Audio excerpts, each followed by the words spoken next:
Hi, welcome back to Future Fast. And once again, we have Dr. Florian Willet. He's a PhD in uh, uh, behavioral economics. We discussed it in the his journey that we talked about. And today we have Florian once again with us. And we want to talk about his interest, particularly in the human rights field and his work that he's doing. And some of you may be familiar with that. For the rest of you, you're in the conversation, so enjoy the conversation. Uh, Florian, welcome back to Future Fast, and thank you so much for making time to be here. Thank you for having me as a guest, Najunda. So, Florian, you are a legal philosopher. You studied law, and then your curiosity took you to behavioral economics, and you teach economics, and you consult on both economics and legal space, and you work in the financial space as well, and in the business space.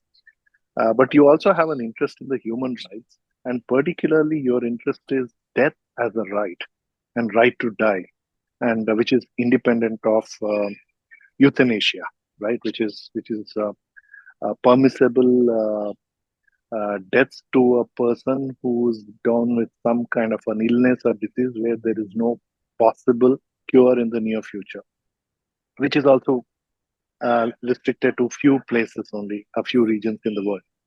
So, how did this come to be of interest for you? How did you even, what was the trigger for you to think of this as something that you should lend your voice and even be actively propose?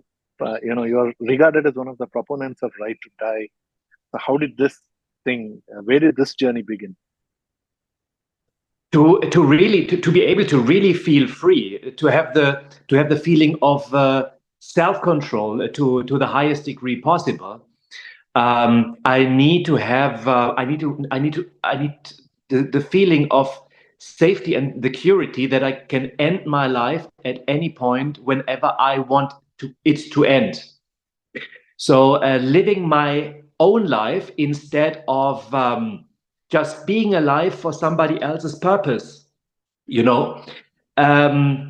So that requires, of course, the freedom to die by suicide when necessary, for whatever reason.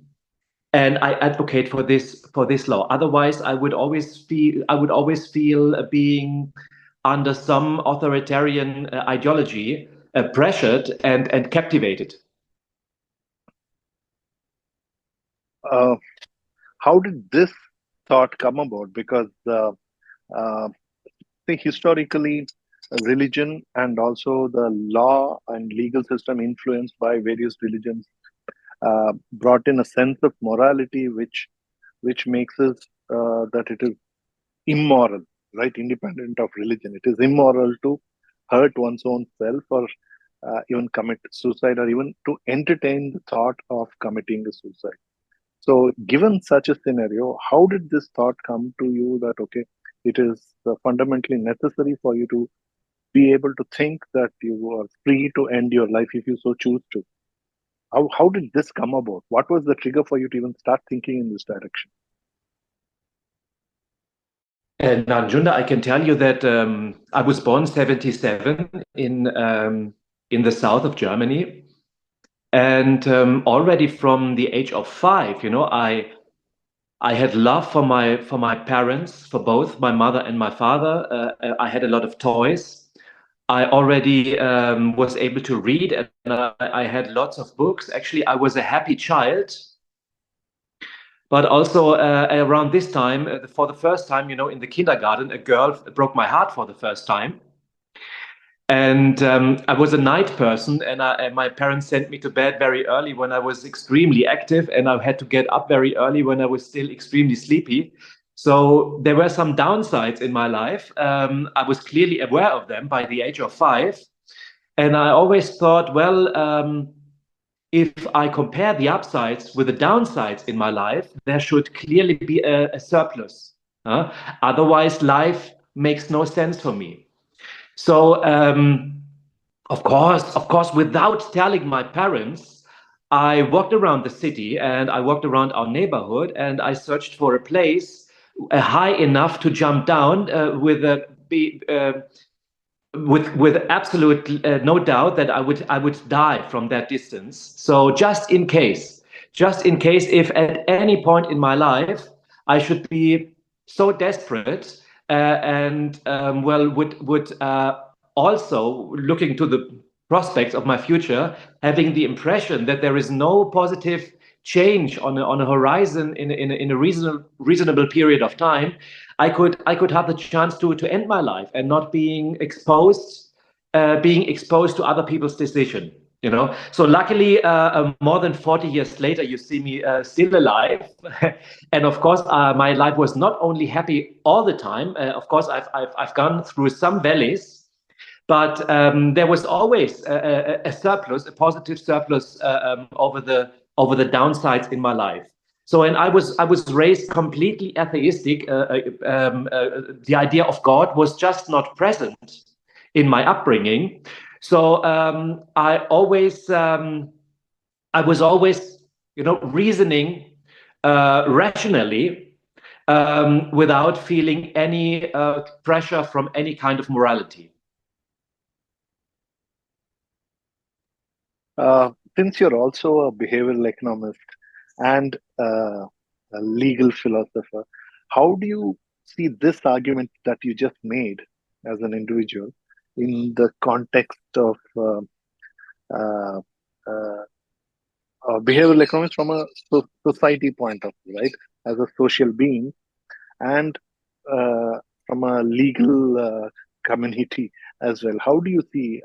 Because this argument, while it's a very strong personal argument, they don't align to the societal views or the legal views in some places. So, how do you see that, and how do you make peace, or what is your argument to make peace with these two different spheres that you're part of? Mm. So, well, the behavioral side is not really that clear. There is a lot of just guessing, a lot of speculation. Why there are animals at some animals at some point for some reason? Why do they end their life through their own decision? I mean, how can such a behavior, such a tendency to behave, how can it survive in through an evolutionary process? You know, so and well, those there are the weirdest speculations. I think if we go that pathway, well, we will not get to a clear picture. Probably, we will the picture will get blurred more and more. So the reason why people would end their life in self-determination probably is not what I would suggest that we discuss about right now. I mean, it's interesting what you said. Of course, that through most moralities, and of course, nearly all moralities that stem from that immediate where there is an immediate connection to religion. As far as I know, in none of those kinds of moralities really suicide is something that people are allowed to do, or that it should be a decision just left over to the people. That seems to Oh, be the case. oh, there is one. I'm sure you've heard of Jainism. You may have Can heard you of repeat it? Jain as a surname. You may have heard of, right?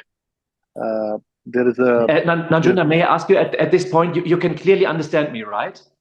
I can. Yeah, Have yeah, you? I have some interruptions listening to your voice every once in a while.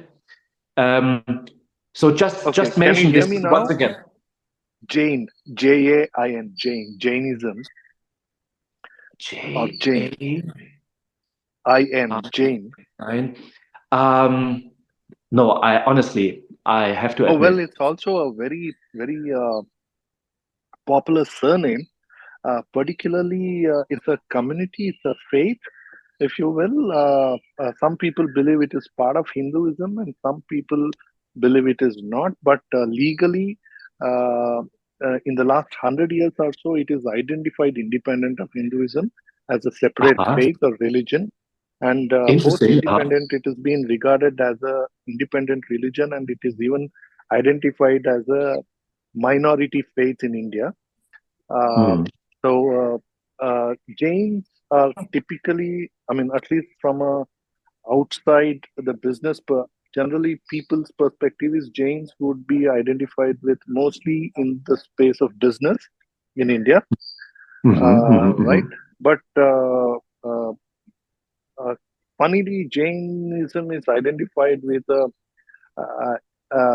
a form of one's self-disciplining, one's way of Uh-huh. self-disciplining by they are Yeah. vegetarians, and not only that, within it's not that they will eat any vegetarian food or dairy or anything like that, but there are seasons that are permissible. So there is a very strict dietary restrictions, uh, uh, and in fact, within Jains, there are different practices. There is one who don't wear even any clothes uh, because they don't want to. I mean, it's a natural way of living, right? So there are few Mm-hmm. people who take into an ascetic way of life within them.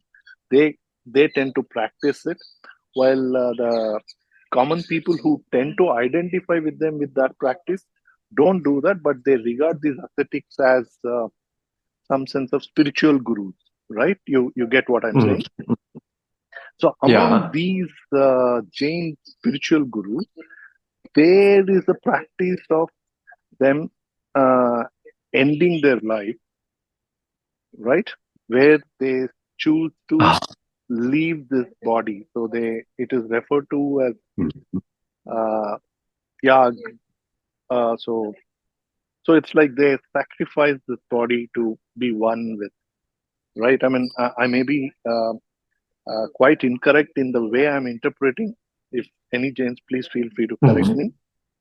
But it is acceptable within that community for the spiritually inclined people to go through this. And what I've read and heard and understood is that many a times this happens in the complete public knowledge, and these Mm. people choose to give up. They stop eating, stop drinking, consuming anything in full public knowledge that they are letting themselves go, and it is regarded Mm. in a Mm. very pious way, and uh, so there is no reference to that being suicide. But Mhm, mhm. Aha. in Mhm, mhm. in any normal They nomenclature, just it leave their is that. body. They just leave their body, and yeah. So makes sense. They just leave their So, body. It's no suicide. Yeah, but yeah, yeah, but yeah, it yeah. is not the same thing if any other Jain, right, who is not identified as uh, a spiritual person or not identified as a uh, uh, I am just not getting the term, the sannyasi, right? You basically give up everything and you be one of those seekers. If you're not identified yourself in that context, and if you then commit suicide, it is suicide, Aha. Mhm, mhm, mhm. right? So, so, so here is one religion which very formally recognizes it. Okay, this is one. There is one more practice which is a lot of times identified officially with Hinduism. It was a practice which came sometime in the last few hundred years post a lot of Islamic invasion to India, where many women, this happened mostly up north. In fact, south of India has largely been protected by a lot of this conquers that happened over India from northwest. So in Mm. the northwest of India, particularly around Rajasthan, Gujarat, and upward, so there was a practice of sati, which was to say that when their husband is lost, the wife would uh, technically commit suicide. Mm, mm, Husband mm. is dead, and wife, a living person, would get into the fire and be allowed to consume. So it's technically suicide. So there was a lady who did that first, and she is held as a goddess. And but later on, I think some may have done it consciously. Many may have been even compelled to do it. Uh, so eventually, it has been made illegal, and it is looked at as a bad practice for whatever thing. I mean, there are books written about it. I can try and send you something. So legally, it was regarded well, and it was announced well in time. So people from various towns would come, offer their obeisance to this lady. She would be called as mother because she is actually choosing to do such a great act, right? And they would worship and look at those things. So there are time and again. I mean, she's supposed to be voluntarily doing it, right? So she's voluntarily killing herself or allowing herself to be set fire on a pyre along with her dead husband. So, in all fairness, it is suicide because she's consciously allowing herself to be killed. So it's not that others are setting fire to kill her; she is killing herself. But that was regarded as sati, and so they were in religious practice, at least in this context. One is still there, though today it is not done in such big fanfare. So there is a complexity. Of course, I read and I've a few books about Christianity where it is completely immoral and against the God's will to be doing it. Likewise, it is said in Islam. Uh, so there is every book has a lot of this kind of contradiction.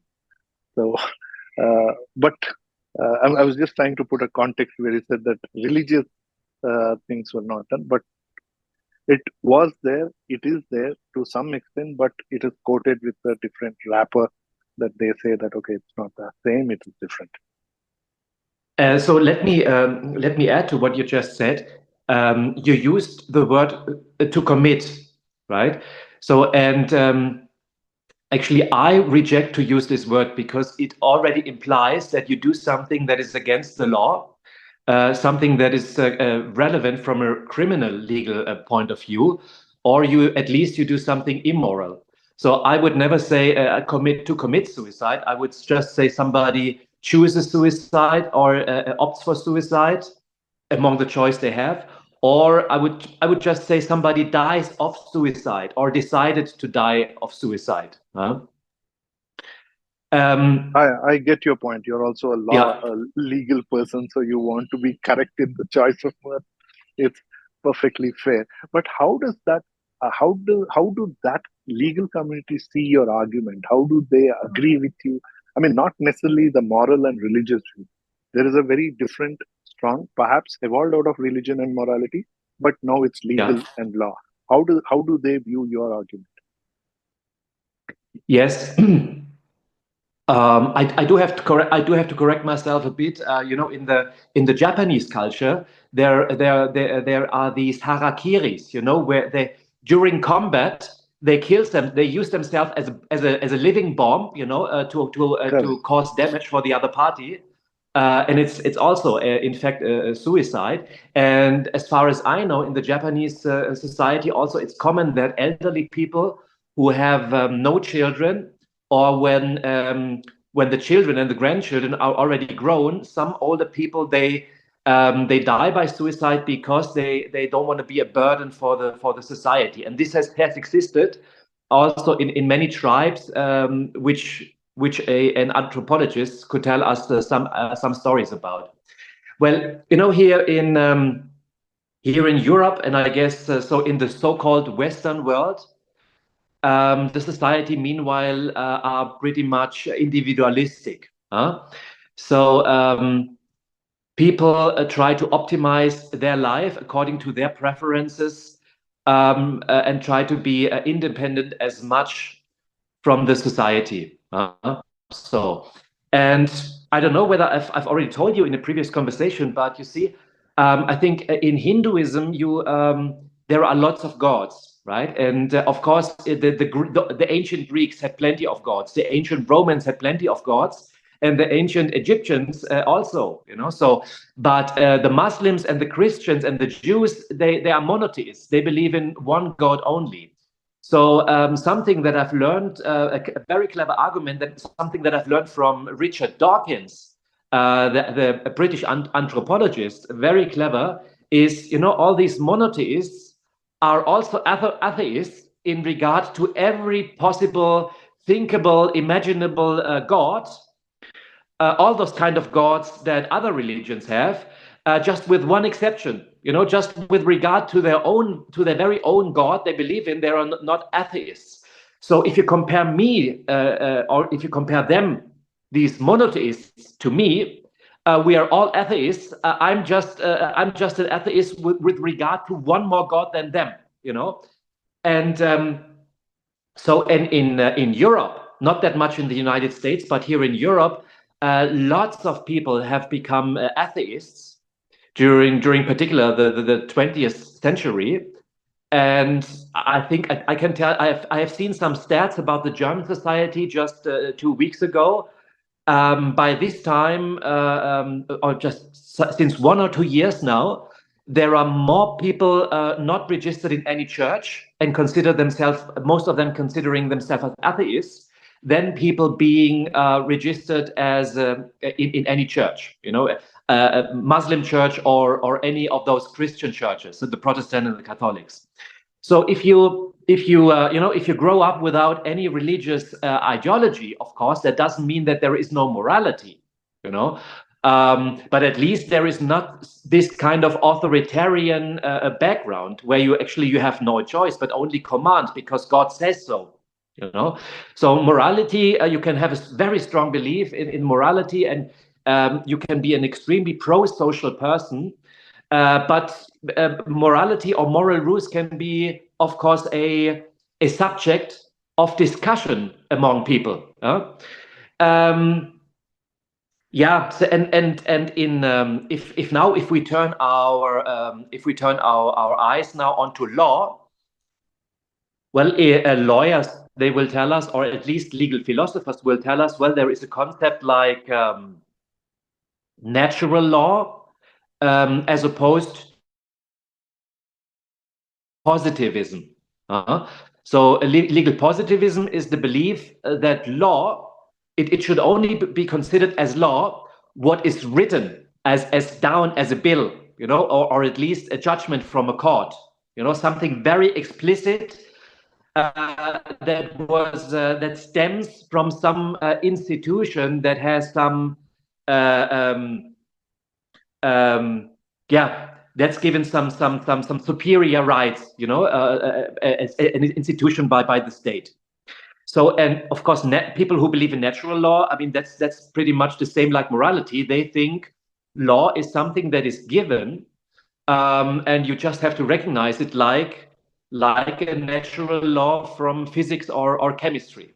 So, but since individualism and atheism, I mean, it makes sense that to see that both are somehow interconnected with each other. So probably if you are, probably it's plausible that when you are an atheist, you are much more likely to plan your life individualistically than when you are religious, of course, because then by definition you have to apply some morality and and have to observe social rules very closely.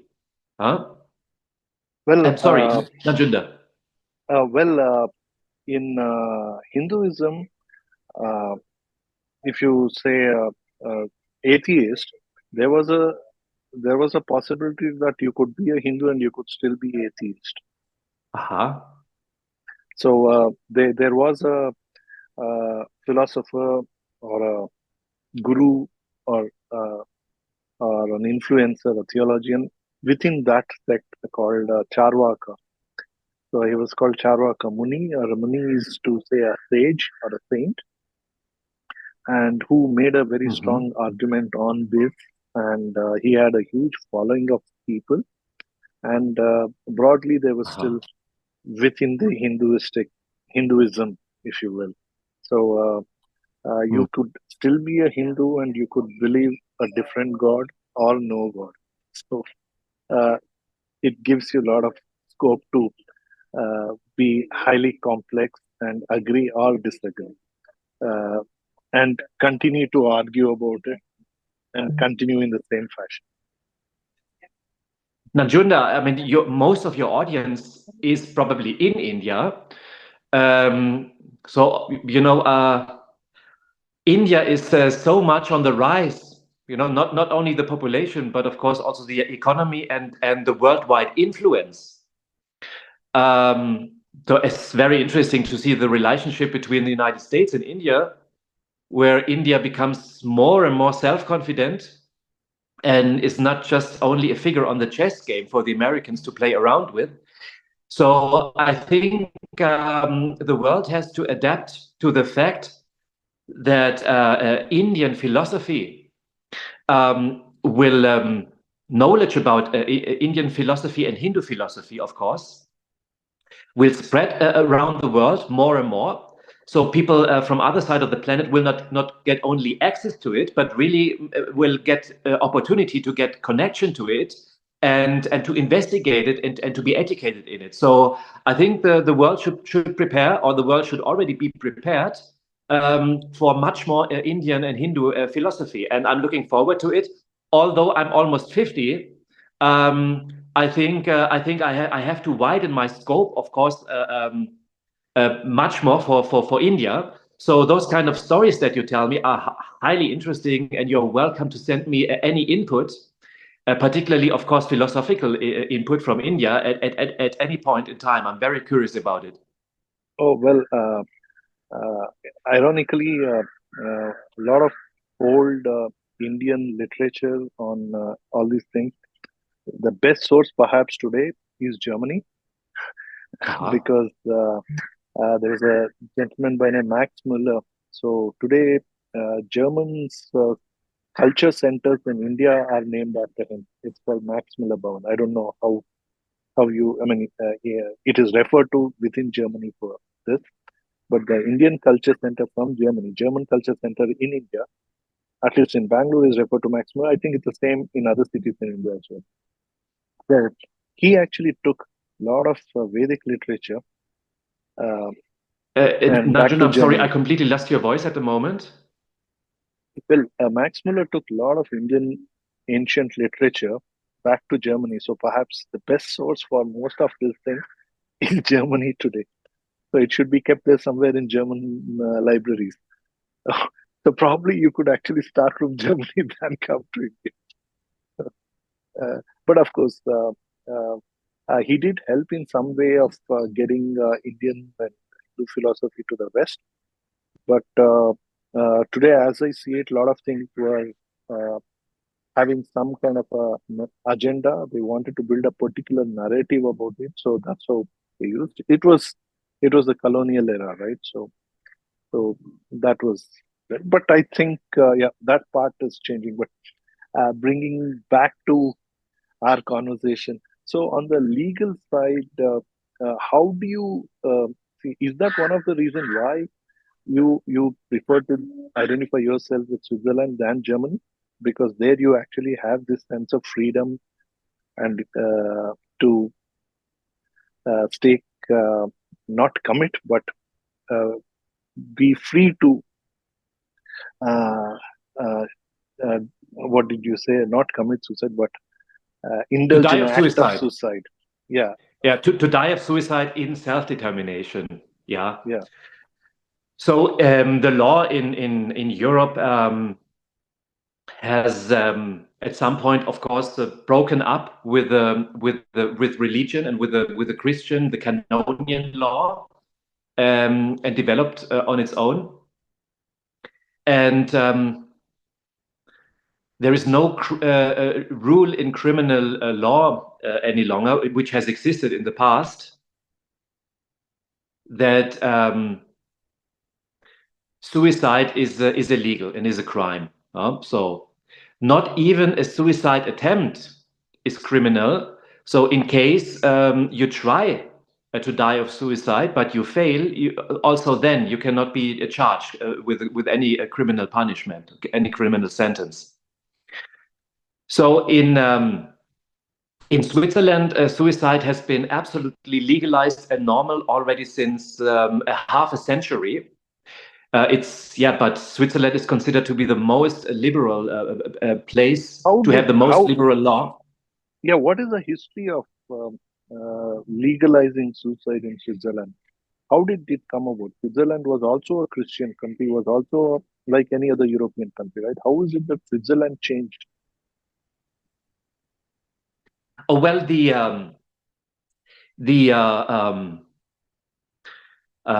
as far as I have traced back the modern Swiss law, there was no criminal rule to find that criminalized suicide. So, but still, as a common practice in society, it was not really a phenomenon that was visible and that was known of since the early 70s. So people in Switzerland, they just didn't really know, you know. But in a in a liberal society, everything is considered to be allowed as long as you don't find anything prohibiting it in the law, particularly in the criminal law. So in an authoritarian society, of course, it's supposed to be the other way around. For everything, you need a allowance. You know, everything is considered to be prohibited until you get green light to do it. So in the 70s, some medical doctors, they started to practice suicide assistance. So when they were desperate, strongly suffering people, asking them questioning them, how could I end my life? I don't want to live like that any longer. In the early 70s, some medical doctors just helped those people, you know, with overdoses of some kind of narcotics or whatsoever. It was not clear at that point how the courts, how the court system would react to that. You know? But as you know, as long as you're not charged by a prosecutor, you know there is no court ruling. So, but then in the late 70s, some prosecutors said, "Well, we will try to figure out now how the courts will decide if we charge those medical doctors with murder or so, you know." So yeah, but it then became very clear within a very short period of time that the whole population in Switzerland cares about their self-determination and that they clearly want to have a legal situation. So if you trace back any polls, any surveys, you know, any you know they have plebiscite in Switzerland. So it's a direct democracy where people have control over the most important decisions and vote about a possible law or abolishing a law that is in existence.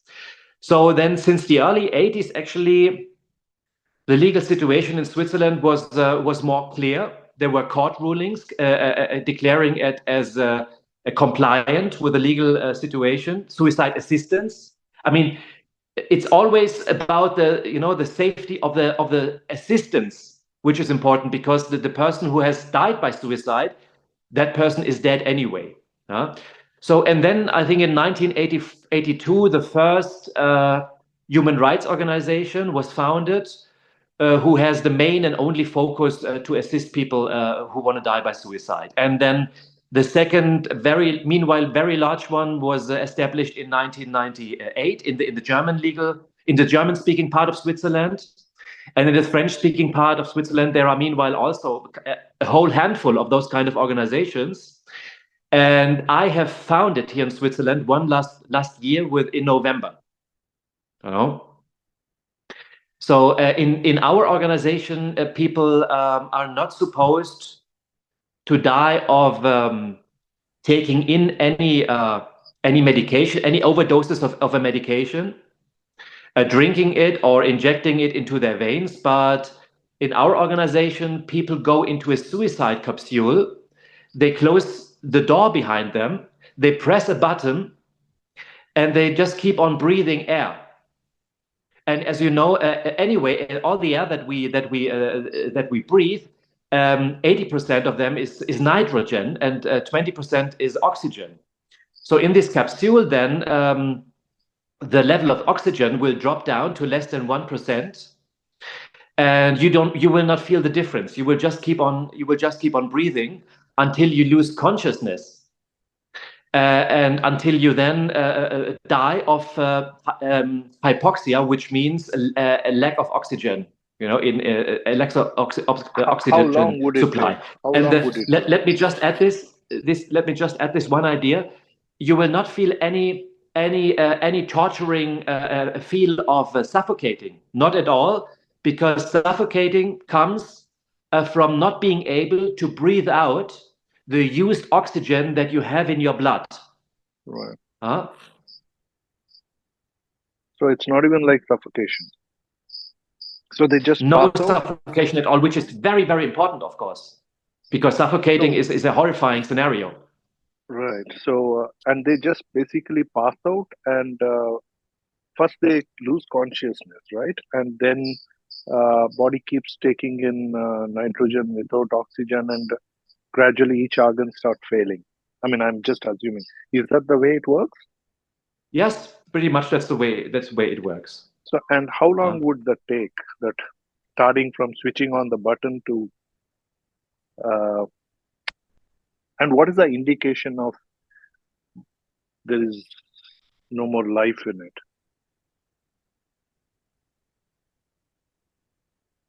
So the whole people are supposed to lose consciousness in between 30 and 60 seconds. Mm-hmm. And well, the whole brain and body will be dead after not more than 10 minutes. Oh, okay. So technically maximum 15 minutes and it is done. Yeah. Yes. So, and of course, you even after pressing the button, before you lose consciousness, you are at any time able, just by pressing another button, to open the door again of this capsule, which means that immediately within a second, you will be surrounded by oxygen again, and you can everything works as normal. Okay, that is if they have a change of mind, if somebody, and the I remember reading it. It was like you can rent it for 20 euros. Is that correct? I mean, that was the media report. Well, the use of our advice, it's called the SACO. It was invented by the physicist and physician Philip Nitschke from Australia. So he first studied physics, and he pursued a PhD in physics, and afterwards he studied medical science. So he's an activist now since 30 years. So 30 years ago, he was the first medical doctor helping assisting a person to die by suicide in Australia.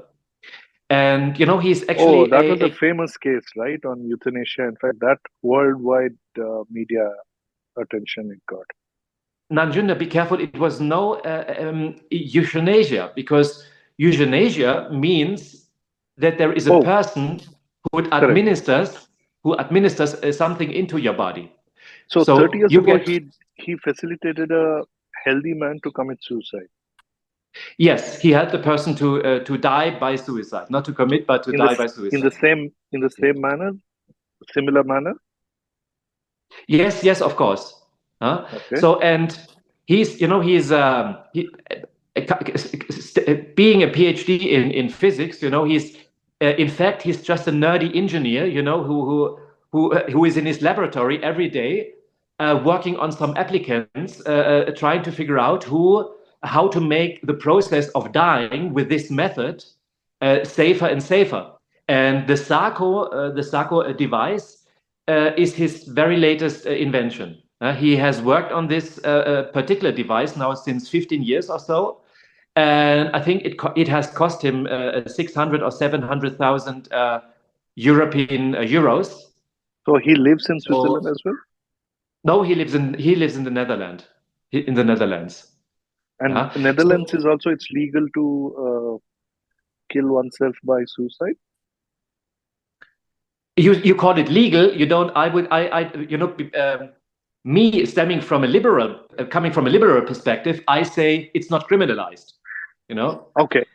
Sorry, my bad. Okay, I'll take it. Yeah. So is it not criminalized even in Netherlands? Yeah, in the Netherlands, as I told you, important is what is the situation of the assistants. Yeah, Yeah, you can die of suicide in the Netherlands, and as far as I know, otherwise I would be extremely surprised. Also, if you fail dying by suicide, you will not. There is no way to punish you from criminal law side, but suicide assistance, like in Switzerland, is not legal in the Netherlands. In the Netherlands, yeah, obviously the medical profession is pretty powerful, pretty influential, and they have managed to keep control over this. But in the Netherlands, euthanasia is a common practice. So you go to your doctor, you tell him how bad you feel, and you try to convince him that he can easily take the responsibility to inject a medication into your veins, because you are clearly a case of an extremely of a person who is extremely suffering. So the other way around, here in Switzerland, euthanasia is not legal. So you cannot ask an agent like a medical doctor to do it for you. Here in Switzerland, you are required to do the last act by yourself. There is only suicide in Switzerland. Wow, that is interesting. Uh, uh, I understand that even in the places where euthanasia is allowed, the patient has to be with sane mind and be able to say it or communicate that they want their life to be ended or terminated. But if they are brain dead and if they are living with machines, then the decision to pull the plug, in a symbolic sense, or literally also in some senses, would be an act of crime. No, well, there are all kinds of different definitions and different expressions. So if a person has already lost consciousness and is connected to a machine, somewhere in a hospital, a machine that keeps them alive, um, pulling the cable and interrupt the connection to electricity, that is not considered murder. Okay, but that is And only if required to be given by the nearest relatives of the, and yeah, it's the not. It relatives, cannot be a call of the hospital or the doctor. the doctor can only say, well, I don't see any future for that person. Yeah, and given this information, the relatives can then decide, okay, let's pull the cable. Okay, and euthanasia would be uh, a patient could be in the similar condition, but let's say they are not literally in a ventilator, but they are not able to communicate. They're not even perhaps sane, or they're not with clear thought to be able to communicate, but they are struggling with whatever ailment. In such a scenario, what is that? Whose decision? If they are dependent, where a hospital expects the dependent to sign off on everything, if they say that, okay, terminate this relative of mine because of what it is, then what happens? So in the Netherlands, as far as I know, the situation in the Netherlands, I have lived myself in the Netherlands for a couple of years. It's a wonderful place, very interesting place, but I was not really an activist within this sphere over there. As far as I have knowledge about the Netherlands, euthanasia is a case. It's in 99% of the cases, it's a situation where a person who has a sound mind and who is conscious tells the medical doctor, the physician, please inject the medicine right now, and then the medical doctor will do it. So there is a discussion ongoing, both in Switzerland, in Germany, in the Netherlands, whether people should be allowed to declare, to make a declaration in the advance directive. There was something that a declaration that you make at a stage, in a state where you have sound mind and you are considered to have mental capacity, but then something will be executed by the at some point in time It's like later on when you you lost. write in your will. It's like writing in a will that if I fall sick and with some terminal disease, and if I lose my conscience to be able to communicate, please end my life. I mean, is that what you're saying? Yes, so there is a discussion. Should be, I mean, people can declare, well, as soon, as soon as there is only a machine keeping me alive, please pull the cable. I don't want this, you know. But whether a person who has just dementia, who is obviously where it's not obvious whether the person is suffering, um, whether people should be given the possibility to declare in advance, expressing their will in advance for such a situation that they want to die by euthanasia. This situation is not 100% clear because this is an ongoing discussion. At the moment in Switzerland, it seems to be that this gets no acceptance in case when a person has lost mental capacity, but there is this declaration from the person that exists. This will not be accepted right at the moment as a valid declaration. But in the Netherlands, there have been cases where a person has been administered an overdoses of medication because exactly of this constellation, because the person had in the past declared that they don't want to keep on living in a state of dementia.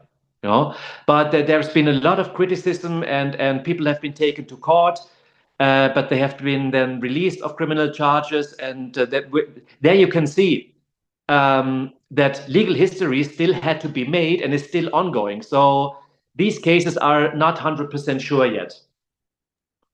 And what is your organization's take on this? I mean, are you also for euthanasia in that sense? Because if you are for this, why is that Switzerland is so I mean, right about human rights, but as a self right, but not okay with euthanasia? Why would it be so?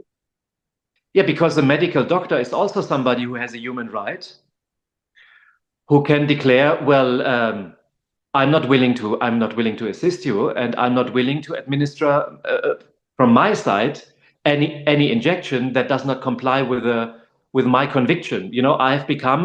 I've decided as a young person to study medical science, with the idea to always try to keep a body alive, and to fight for a person to be able to enjoy their life as much as possible.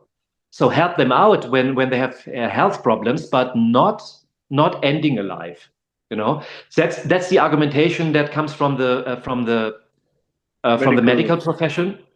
Yeah, and of course these medical professions, they have their own kind of ethics.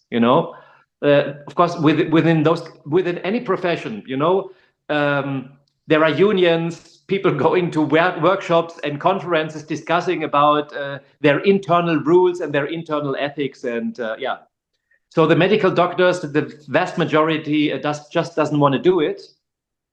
And yeah, and even those who would be willing to do it are not allowed by their internal rules. No. So if you're a medical doctor in Switzerland, you don't want to lose your license, don't go for euthanasia. Right. It's a fair argument in that sense. But how do you how do you see if you have to make a case or make an argument uh, for a country which is like, let's say, India, right now, if I Yeah. say that I like this idea and I'd like to perhaps create a uh, group advocating this, to get support of common public, to talk to our policymakers, to make it a public debate. Should we make it happen? So, how do you think, what should be the steps? I mean, what would you recommend? How do you start a chapter, if you will, right, of your NGO, which is advocating human right and right to die is a fundamental human right?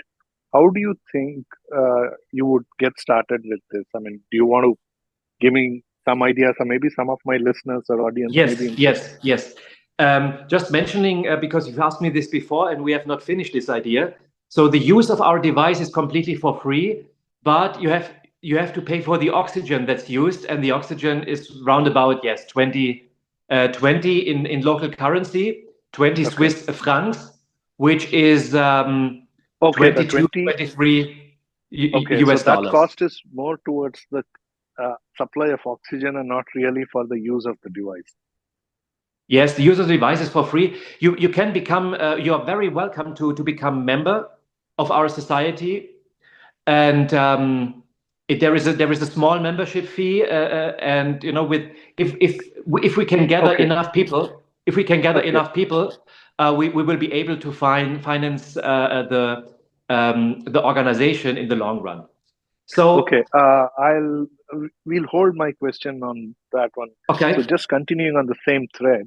So what is a declaration of a member of the society that if they so choose, okay, now I want to end my life. If I say as a member of the society, what are the things am I required to give? Am I required to give my medical history?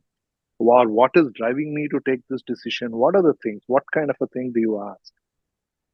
Or even Yeah. the government expects? Hmm.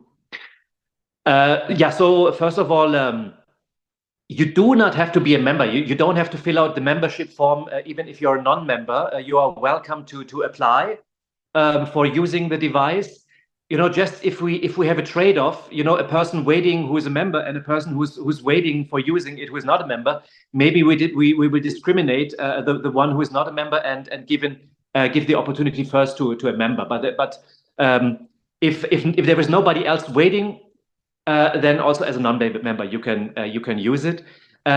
What we will expect you to do is to bring, if possible, an assessment of your mental capacity as if possible in English language from your home jurisdiction.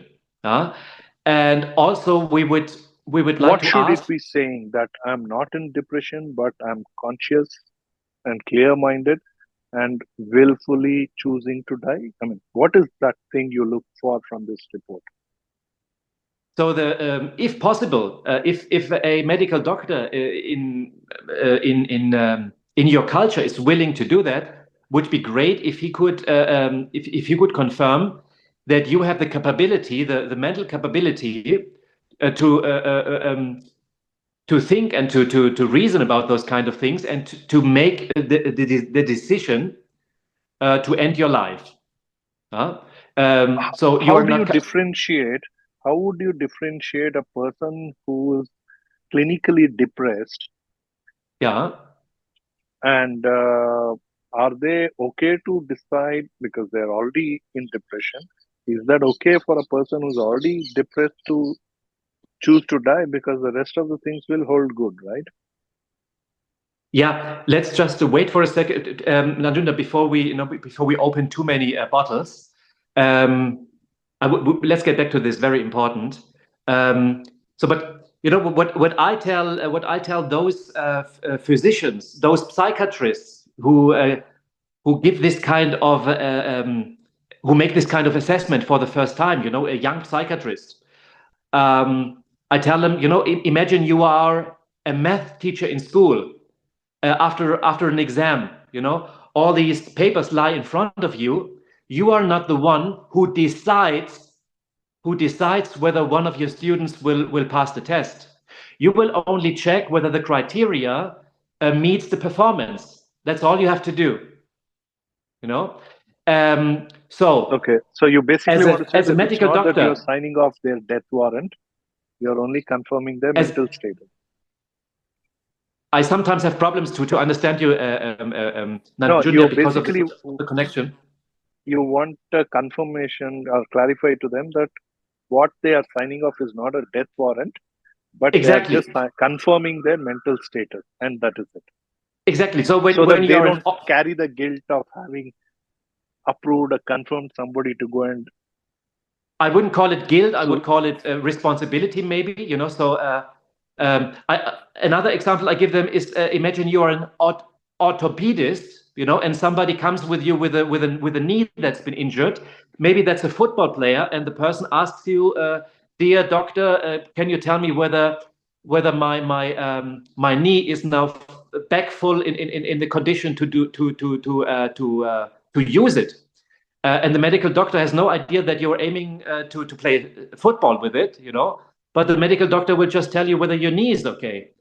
Your medical doctor will not decide that you're going to play football or basketball or whatsoever with it. So that's what I tell the medical doctors who tell me, oh, well, I know I'm just deciding or I'm just assessing the mental capacity, but having in mind that this person's going to then to die by suicide makes me somehow uncomfortable and lets me feel responsible for it.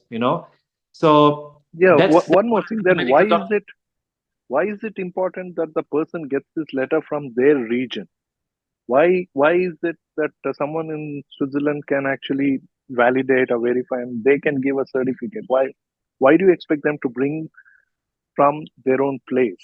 How is that going to make a difference? So expecting it is a bit of a too hard word. So it would be very very welcome, and actually we would ask whether it's possible to bring such an assessment from a medical doctor in your home culture or home country. So, but we would bring you in contact. So English language ability would of course be very useful. Otherwise, we need a sworn translator, and everything would be very complicated, but not impossible. So we would bring you to a local psychiatrist with whom you speak in English again, and who would then do the assessment again. So, and this is the more important assessment. It's the more important assessment.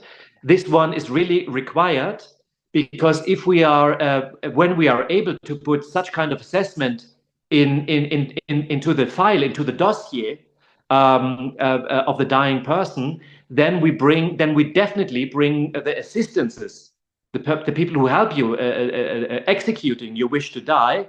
Then we would bring these people on the safe side. That's all. What's always important, to bring the assistance on the safe side, and with a clear assessment about your mental capacity from a psychiatrist, from a local psychiatrist, the assistances are safe.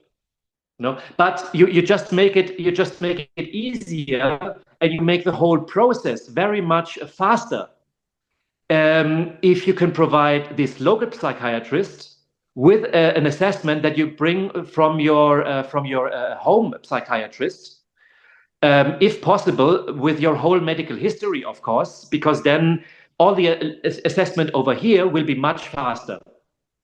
So How does it? and therefore, Yeah, please go on. Yeah, go ahead, Florian. Please. yeah. So these these psychiatrists, they are drowning in work. It's incredible. Normal people, when they want to go to the psychiatrist, the reception tells them, well, I can give you the next appointment around Christmas. Wow. For those people Okay. who are going to listen to this podcast episode later on, I mean, we are now in early, or we are in mid-September, right? So these the processes for or let's say the psychiatrists, they're really, you can really make them happy by making them the process as efficient as possible. So providing them already in advance with as much information as possible about your case. So bring, if possible, documents about your medical history, and also write an essay, maybe two essays. One just about your biography, so the doctor can quickly read your biography. It's not necessary anymore that you will tell him in the lesson that you've in the consultation that you will have with him. And also, if you can write a real essay about your intentions, why you decided to die of suicide.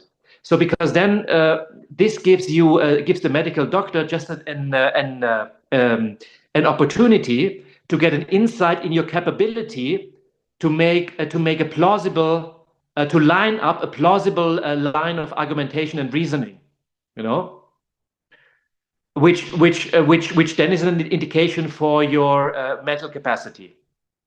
Well, what is acceptable condition, right? I mean, I'll just give you a few scenarios. Is that all right? Actually, you don't need any medical. We can go back to your question about the depression, but actually, you don't need any Okay, so if the you don't person need is any suffering. depressed, if a person is depressed clinically and the doctor says he's clinically depressed, right? Yeah.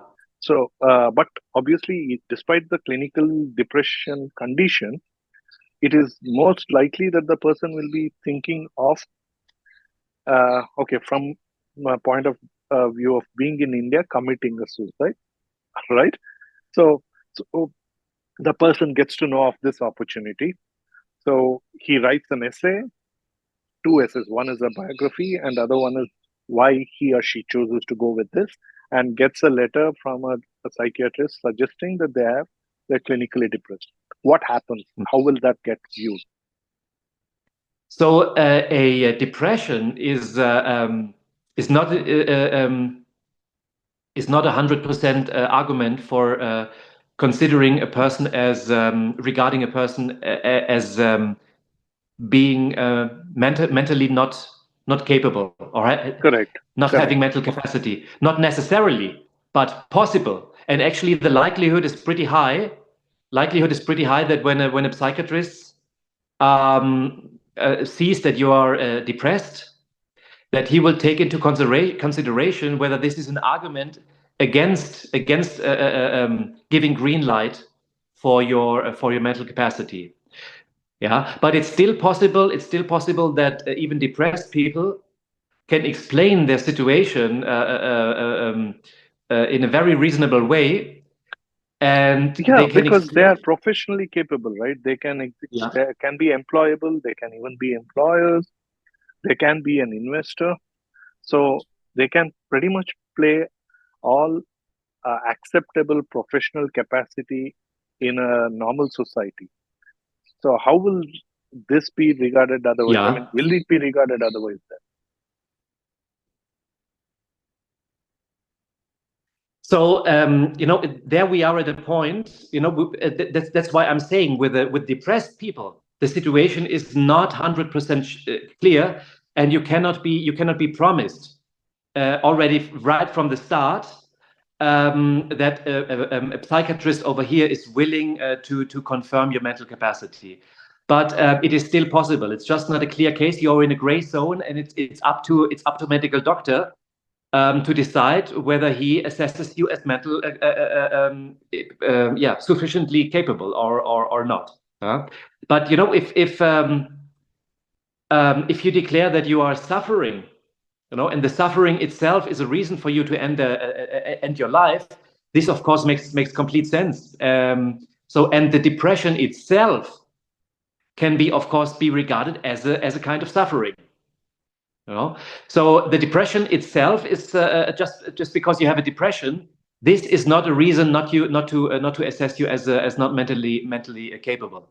So it is acceptable then. It is acceptable. Okay. Yeah. So really here lies really the decision of the psychiatrist, whether he assesses your situation as you're still, although you have Sorry, this depression. correct me once again.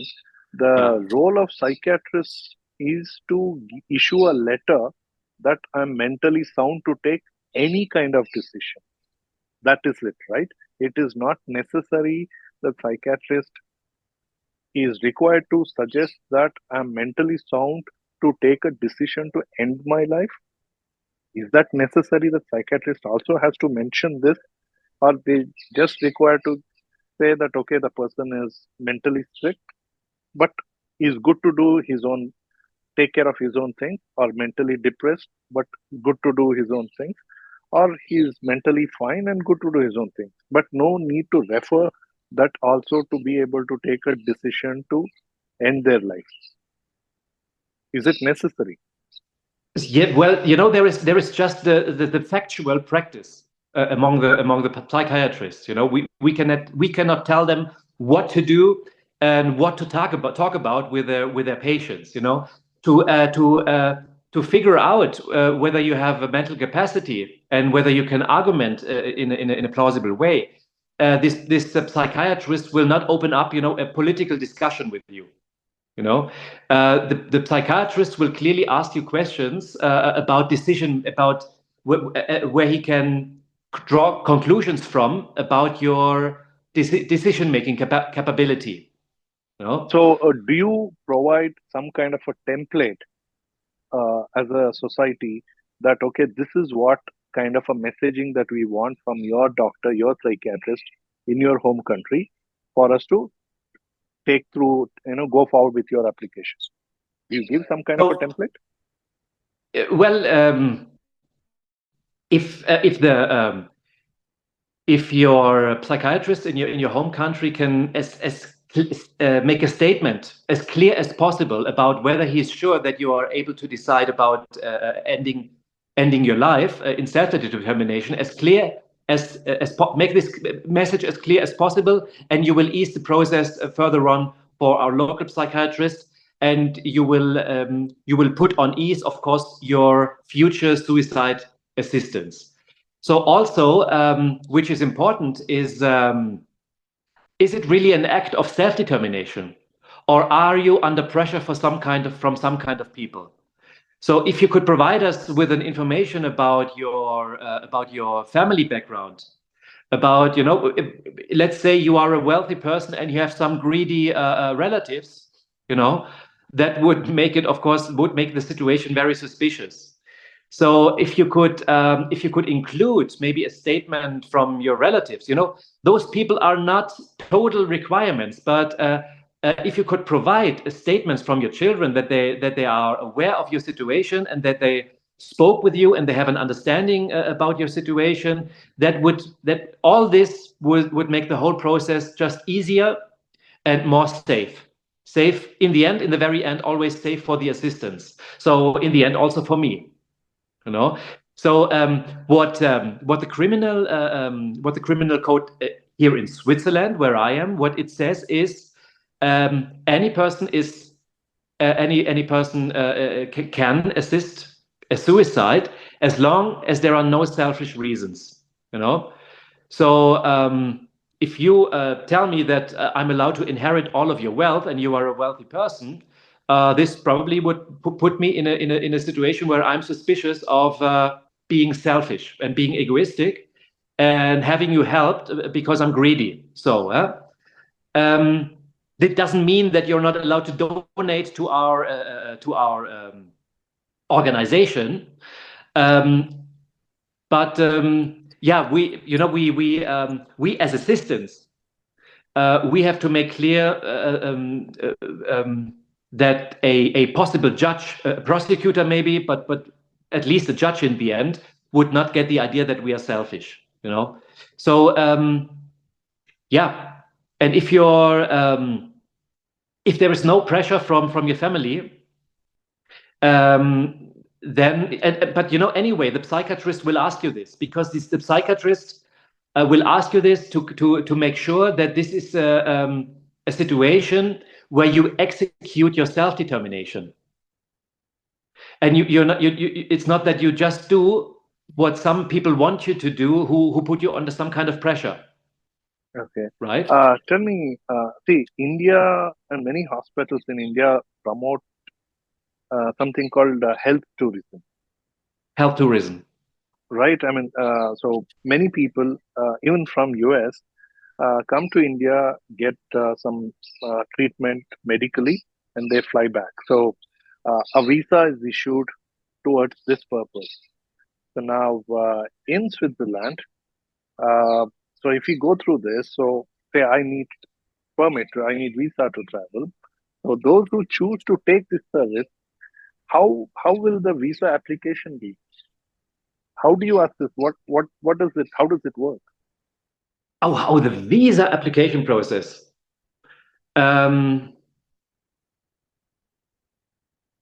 Oh, that's very interesting, Nanjunja, what you tell me. You know, since our organization exists since November, we didn't have we have applicants from India, and not too little. There's quite a number of applicants, but Oh, we've interesting.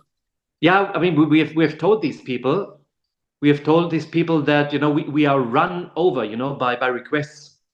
How is that? As in, is there a waiting period for somebody to be accepted? Yes, we cannot at the moment. We cannot provide assistance to every applicant who comes who approaches us. You know, but given I mean India, probably there will be lots of applicants from India in the future. Yeah, we really should figure out a particular process and a particular visa situation for Indian people. That's true. Okay, what about other people from other nationalities? Okay, so far most of your applicants or customers, I can't call customers because you don't charge them. So other service seekers are mostly Europeans itself, so they don't need a Yes. visa So to travel. yeah, since since the practice of suicide assistance or of euthanasia exists in Europe, exists in Northern America, but much limited, very limited, very restricted, let's say it like Very that. few states allow it, right? Yeah. Only a few states, in Canada and in the United States. There are few countries in Latin America, where one of them, either suicide assistance or euthanasia, is not criminalized. But mainly the global focus is here in Europe. Right. So also from America, also from Canada, from lots of English-speaking countries, people travel to Europe, travel particularly to Switzerland very often to die over here. And since this is this whole Anglo-Saxon and English-speaking sphere is of course very vibrant, and the information turnover is extremely fast. So there is a lot of knowledge about these possibilities in Europe. So from from the whole Anglo-Saxon sphere, we have lots of applicants, most of them. Well, if you are rejecting somebody, you must have rejected other than the that you have a long list. Yeah. Are there any specific reasons? I mean, if it is possible to take them in and say that, okay, we'll consider you for first week of December, November, something like that. But if you are rejecting, what are the reasons for rejecting the application? Yeah, and Nanjunda, at the moment, really the demand is so extremely higher than what we can provide as maybe you want to call it service or the assistance. So if we take Okay, then can I ask you one question? How much is the demand? How many people have written are seeking for it? What is the number? Oh well, I'm not really the one who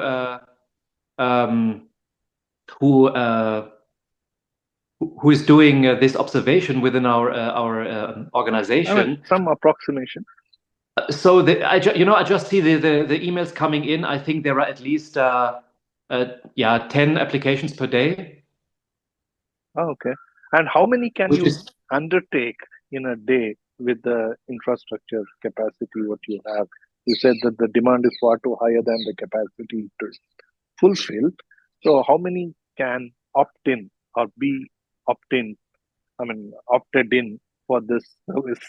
I mean, I don't know what to call it, but let's go with the service because you're doing it to protect their right to choose. So it is a service, and you're not charging for that.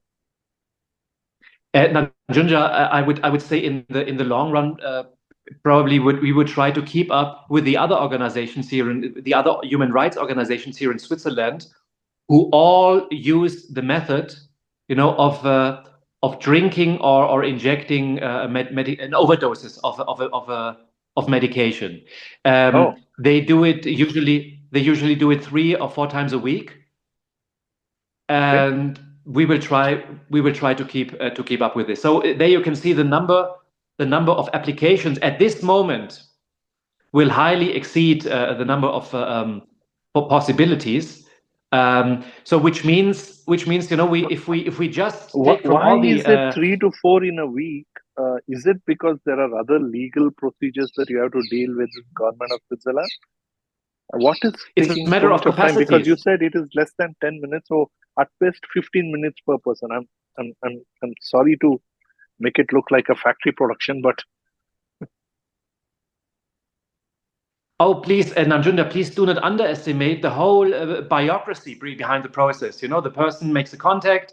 Maybe the person wants to become member, maybe not, but you communicate with them. There are lots of people, emails going back and forth. You ask people whether they can provide the medical history. You ask them to provide us with as much information as possible. Then you figure out at some time when could there be any flights to Europe, a hotel booking. You know, of course, we have to assist people with all these kind of things. We have to find a slot of a psychiatrist, and we have to bring the device. We have to organize a territory. We have to organize some place, because it cannot be just in this private sphere. Of course, it has to be on private property somewhere. We will ask the person where you want to die. You know, you want to die in the mountains, you want to die with a lake view or so. You know, all these things will be discussed and answered, and then maybe we have to rent a property. We have to bring around the device. You know, so and afterwards there is a lot of communication with the authorities. So the authorities they want to have all informations. They want to have the whole dossier. They make an investigation, which will take at least a couple of days, maybe a couple of weeks, and then it has to be discussed whether the dead body should be cremated, so should be burned to ashes, or not, and how the body what should be done with the body, and whether the body should be then transferred back to the country. So there is a lot of things going on, and you know, if the one big human rights organization here in Switzerland who uses medication is Dignitas. I think Dignitas has a worldwide reputation. Maybe you know that name. As far as I know, they have 30 or 35 employees who do all these processing, you know, and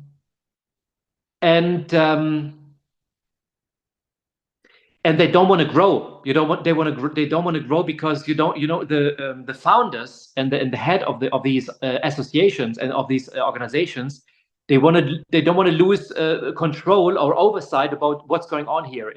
You know, so no, but that is also a not-for-profit initiative, right? Yeah, well, those are not stock companies, you know, but the people are all paid. People are all paid. But as an organization, it's not a for-profit organization, right? These are not-for-profit. Well, some of those organizations here in Switzerland, they have an explicit status as being non-profit, which then has consequences, you know, for their whole taxing or donation processes, you know. But not all of them have this status, and yeah, most employees are paid. There was a court ruling, you know, that how much a person should be allowed to earn with this should depend on their other opportunities that they have. You know, giving their education and giving their work experience. You know, how much would they earn if they would work in an alternative job? You know, that they're educated for. As a suicide assistant, it's completely all right, and you are not considered to be selfish if you do not earn more than you would do elsewhere. Right. Nanjunda, Yep. at this moment we have to make a break for at least 1 minute. Sure. Because I thought that all right. Yes. So yeah, going back to that question, some time ago. What is your advice to approach this from non-criminalizing or decriminalizing Mhm. a right to die or choose to die by suicide Mhm. from a policy? See, I don't really see this happening immediately, but I think is it possible to trigger a debate or a discussion? What would be the starting point? What would you advise so that this can be taken up in a public forum? Start a conversation to it. How to go about Mhm. it? So there was a court ruling by the Constitutional Court in Germany in 2020, February, um, which is interesting and which contains the most, I would say, the most significant points and arguments. So because in Germany, um, also in Germany, similar to what I described about Switzerland, there was since more than 120, 25 years, since the law was introduced that's still valid nowadays, more or less. There have not really been a legal rule that criminalized suicide. But very interesting, in 2017, all of a sudden, some politicians came around the corner with a criminal law that said um, that only those people are allowed to assist in suicide who are non-professionals and who have never done it before. As soon as you did it twice or three times or so, you were considered as an experienced person. So you have only not inexperienced person were allowed to assist suicide. And the argumentation behind it was, well, this should not be a field where people do it professionally with the aim, to establish business and to earn a lot of money. So I told you, in Switzerland they just have this criteria of selfishness, which they did not have in Germany. So in Germany they did it this way, to say, well, only inexperienced people can do this. But this rule only lasted for 3 years, because of course, I mean, if you want to if you need a heart surgery, you will go to a cardiologist, and you would not go to a layperson. So the risk of failing, and the risk ending in a disaster, having a horrible accident, of course, increases much steeply with a layperson. So after 3 years, most of the politicians understood that this was complete nonsense what they did there. But anyway, some people who sued in the meanwhile, they forced the constitutional to make a judgment about it. So before the politicians abolished it, already the Constitutional Court declared it as unvalid. So the Constitutional Court said, well, the decision about your self-determined dying is nothing that is social. It is nothing that is social, because you don't go to the train station or to the market square. You don't go to Oxford Circus or the Brandenburger Tor in Berlin to do it, because that's also where you would not go, to change your dress or to make your babies, So like changing your dress, like finding some sleep, and like making babies, you do this in your private sphere, usually in your house, usually in your bath, in your sleeping, wherever you do it, but you do it in your private sphere. So and dying, self-determined dying, is also something that you would probably do in bed, or at least on your private property, or at least in some private property, in an intimate sphere where you are protected from the eye of the public. So there was an argument. So since it is not a social issue, also morality, any kind of morality is totally irrelevant. If you don't interact with people, if you do something that is far away from their eyesight, you don't have to comply with any expectations that people have who come from morality. Right. So, That was so the. is it fair to say the first and fundamental thing is decriminalize suicide, and that by itself is a big step, right?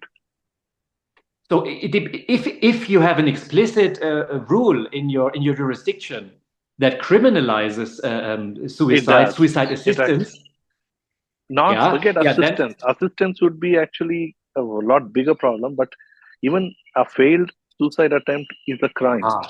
yeah, wow, okay, So if somebody tries to commit suicide, they're actually punished after they survive. So Mhm, many a mhm. times they better make sure that they don't fail, they succeed, because if they fail and they get caught, Yeah, yeah, like yeah. So it's a crime. yeah, I mean, you make probably there is a person living in some kind of misery, and with punishing them afterwards, you make their life even more miserable, depending on how harsh the Correct. sentence is. But at Right. least, and if that's what the lawmaker wants, you have a very strong deterrence, of course, not even to try dying by suicide. But it's Nanjunda, very very important at this point. Let me mention, and this I cannot make this clear enough. I, in person, and our organization also, we are not at all promoting suicide. We are only open for people who request our help. We do not at all encourage anyone, to die of suicide. And having Can this I wonderful. put this question? So, do you, if somebody reaches out to you, do you try to discourage them to go with that first? I mean, do you actually do that?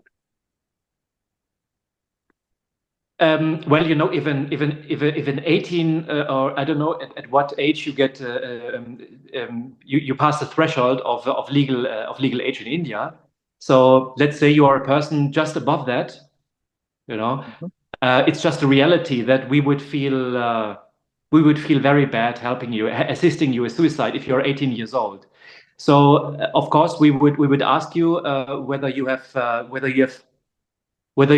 we would try to figure out yeah. whether you are really an informed person, not knowing all the possibilities about how to die as soon as you want to die, but also whether there are all kinds of alternatives that to dying at all, um, and whether you not could improve your life easily. What does your law say? Is it that you mean that one should be legally adult to take a decision like this to end their life by suicide? Is that all it says, suggests? Yeah, of course you. I Oh, mean, but when you are. okay, let me give you a case. In India, if you one person turns 18, they have the right to vote. Okay, they have Mm, a right to ride or drive a vehicle on road because that's when you qualify to get a mm, license. So mm. many of these things stand around 18. But then, if the same person wants to drink alcohol, they need to be 21. Aha. And if the same person, if it's male, they need to be 21 to be allowed to get married. They cannot marry if they are below 21. Ah. So it is complex, right? Choose to you can make a choice of who can represent you in your parliament, but you cannot choose to. You cannot even buy alcohol. Period. Mm, mm, mm, mm. So I mean, Yeah, there is well, a contradiction but of is sorts there here, but that is is there there. another is there another threshold after 21? No. Oh yes. There is one that is if you want to uh, go and offer to represent a constituency, right? You want to stand for election as a member of parliament. You are Mm. required to be 25 years old. Aha. You are good to vote at 18. So it is assumed that you can judge people better at 18. Mm, But if you mm. propose to be represented by them, you need to be at least 25. Mhm, mhm, mhm. So anyway, this is the three categories. Uh, Logic would Yeah, be this interesting to exists over bring here some. as well, Najunda, huh? Okay, okay. Yes, you have until you are 14, you are considered to be a child completely. Even if you commit a capital crime, nobody can punish you when you're still 13. That You is know? that is same here. You are not even allowed to employ anybody below 14. That would be a child labor, and it is a crime. Exactly. Yeah. So, and there is another threshold at 16. You then by 16 you are allowed to drink alcohol in most European jurisdictions. You're Okay. allowed to vote by the age of 18, and 18 actually is the most important threshold, because beyond that there are only some things that are only of secondary importance for you. Probably you are considered to be less responsible when you commit a crime at least until 21. I think in some European jurisdictions even until 25. You get a smaller sentence if you commit a crime. Yeah. And then the only thing that comes to my mind is when you want to become head of the country, so president or chancellor or so, then you have to be 40. So Okay. Okay. but 18 is the most important threshold by far. Right. Well, in India, this is you pretty much got it: 14, 18, 21, and 25 only for the member of parliament. So, given this, well, technically, if a first-time a member of parliament throws in the hat to become the prime minister of India, I think if they are able to muster that many supporters, they may be able to. We've had a prime minister who was below 40. I think at the age of 39 or something. So the youngest prime minister we had many years ago. But coming back in this context, so would the first step would be to decriminalize suicide itself, right? Yes, sure. I mean, as long as criminalized, I see no way to die by suicide and to find people who help you. Yeah. So I think so. The first step, if your chapter, let's say we start a chapter of your organization in India, it is not about supporting suicide, but to decriminalize suicide. That is where it has to start. Exactly. Okay. All right. So it's I think it's very important that when you provide help, and you enlarge the possibilities for people, you enlarge the choice that people have. By, for example, with a device like our Sako. But this does not at all mean that we encourage people to use it, because we assume that people know what they want and that they have self-determination, so they don't need any encouragement. And there are just people, the vast majority of people, they don't want to die by suicide. They will just not approach us. They maybe Right. will only have some objections, for why we should be banned and why suicide should be prohibited. But there is a small number of people, they want to die of it. If they look around, they will find us. And then they will take it into consideration whether they want to be helped by us or not. No? Right. Well, one last question, Florian. It is one thing to be a human rights advocate to say that, okay, it is good that one should have a right to end their life with self-determination and by choice. But it's another thing to help with executing their will to die. You get where I'm coming, right? I mean, these are two different things. It is one thing to advocate, it's another thing to help. So why did you? So I get your point as why you advocate, because it is a fundamental right and it's a sense of freedom. Fine. But why are you actually doing this? I mean, what is your motivation to do this? Is in the sense of even helping them with completing that aspect of wish or will or intent. Yeah, I mean, in Nanjunda, in the beginning of our conversation, I told you that already by the age of 5, I took my own dying of suicide into consideration. Right. And and also then my father, he died of suicide when I was 14. And actually this I was completely fine with it. I mean I was extremely sad because I loved my father. But I understood immediately my father, he wanted to do this. He was a rational person, which means that expecting from him to remain alive just because I need a father and I want a father would mean, of course, extending his suffering. So this would be very selfish, this expectation from my side. So I was completely fine with the situation. I dealt with it as a teenager.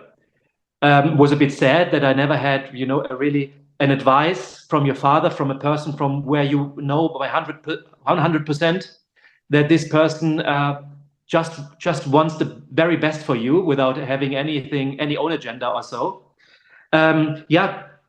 But during this period when I was 14, there were people approaching me. I remember a psychiatrist who approached me, and I remember a priest. I don't know whether he was Protestant or Catholic. I think the priest came first, but both of these people, they were the same age. They looked almost the same, and I don't know whether they knew each other, and this was planned. But all of a sudden, the bell rang at the door, and there was this priest. And he told me, "Oh, Florian, I knew your father through some corners, and I worry a little bit since I heard that you are so young. So can we have a talk?" So, and I let the priest in, and we sat down, and he had all kinds of things that he came up in the conversation. So he said, "Well, don't think that is your mistake. Don't think that you are guilty. Don't think it's your responsibility." And I said, "No. I mean, how could you? I mean, how could you get to this idea? Of course not. I don't do it." "Oh, I'm just mentioning, because in most cases of suicide, the relatives think that it was something they did some kind of mistake and they're responsible in this, So don't torture yourself, with any kind of thoughts like this." And I said, "No, I'm the least person to be at risk, to think those kind of things, So but then the next step was, actually, it was not your fault. You're not guilty. But you know what? Actually, your father was very selfish. I mean, how can you just die and leaving your child behind who needs you? And this was another absurd argument, from my perspective. Keeping my father alive.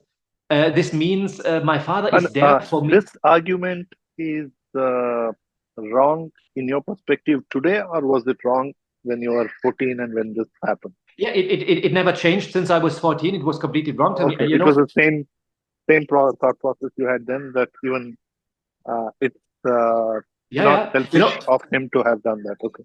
I was born when I was raised, without any religious influence, at least in my closest family.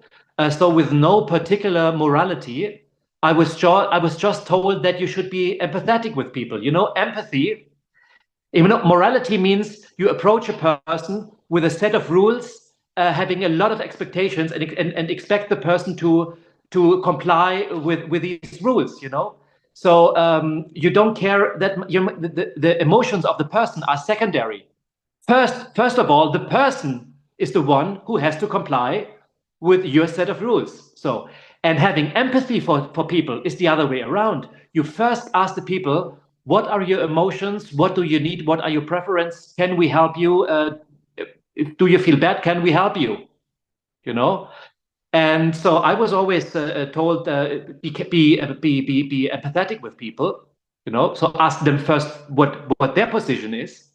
Yeah. So and I felt keeping my father alive means just because I need him as a young person means like when you are on a farm, using horses or using all kinds of animals, to get the work done, just abusing a living being, so horrible.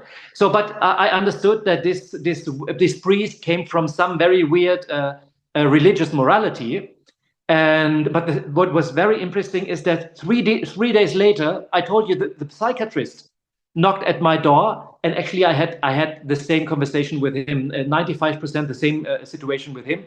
What I understood, just to add this idea, what I understood that in the realm of the adults, obviously many people believe in God, which reminded me of children believe in Santa Claus, but okay. So I'm very sorry. I don't want to harm. I don't want to hurt any feeling of people listening here. I'm just telling you my situation, right? and I was not very educated about Christianity and about religion, So, but of course, I felt their influence in the society, which annoyed me, of course. So I understood that between what's very interesting for people who learn the German language is that guilt and debt is almost the same word in the German language. So actually, being guilty means you have moral debts. So someone to whom you are in debt, he can ask you to give him back your money. So, but having being guilty, so having moral debts, means that this person can request some kind of behavior from you. Well, So I and actually can see why it is generally believed that German language evolved out of Sanskrit, because this is very core to the thinking or thought process in India as well. So I guess it is logical that German as a language is evolved out of Sanskrit. Yeah. I told you previously that was the last question, but sorry, this is. Are you spiritual? I mean, do you regard yourself as a spiritual person? I'm not at all a spiritual person. Okay. I'll just close this very quickly with a small story. I don't know if you've heard of Osho, Rajneesh. No, tell me. He was regarded as a spiritual guru. Of course, he was branded as a big con man. His followers and his ashram was evicted, hunted out of US. So there were many criminal procedures, and all. You will find many books and documentaries about him. But he did, and even to this day has many people following him. And one of his old recordings, I remember he's talking about. Uh, see, Hindus celebrate a festival called Ganesha. In fact, there is a similar practice of Durga Puja, which happens sometime later this month and early next month, called Durga Puja, which is observed. Durga is for the goddess. Ganesha, you may be familiar with Hindu god with an elephant head. Yeah. That is Ganesha. So I've typically heard this name. in both these festivals, what happens is that people bring Ganesha or the idol of Ganesha and idol of Durga home in a celebratory way, where they, as if a new family member has come home. So there is a lot of festivities. They celebrate it, and people gather around, celebrate it for a few days, and then the part of the whole festivity or the process of celebration is to go and leave them in water and say that it is done, end of you, come back next year. So what Osho's reference to this is a process of spiritual evolution or teaching to Hindus by this practice is to accept birth and death and make peace with this process of birth and death, and also a detachment even from something as God. So, Nanjunda, this sense of if you detachment is what most people look at or regard as a having been highly spiritual. So if you don't consider yourself being spiritual, and if you have the sense of detachment, so by that definition, you are one of the most highly spiritual people. Yes, you're saying something. Nanjunda, that was so interesting what you just told me. Of course, you've tried to make me acquaint with it now in a very efficient way with the most important facts. I'm not able, to read a thick book about it now in the short run.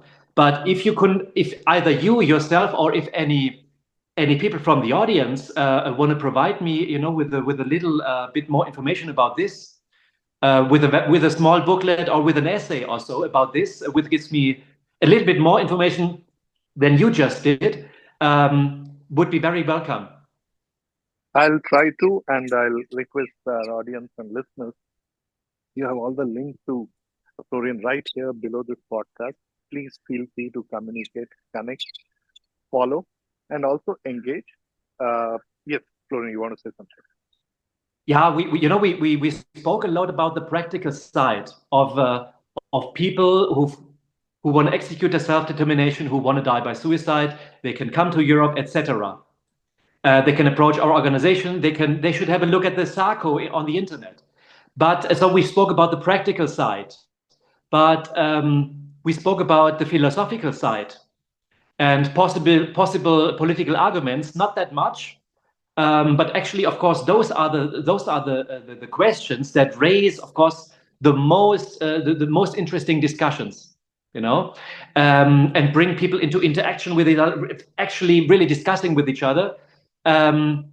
So if we experience now that your audience would like to talk about more and would come up with interesting philosophical approaches, I'm open to do a third episode of this podcast with you.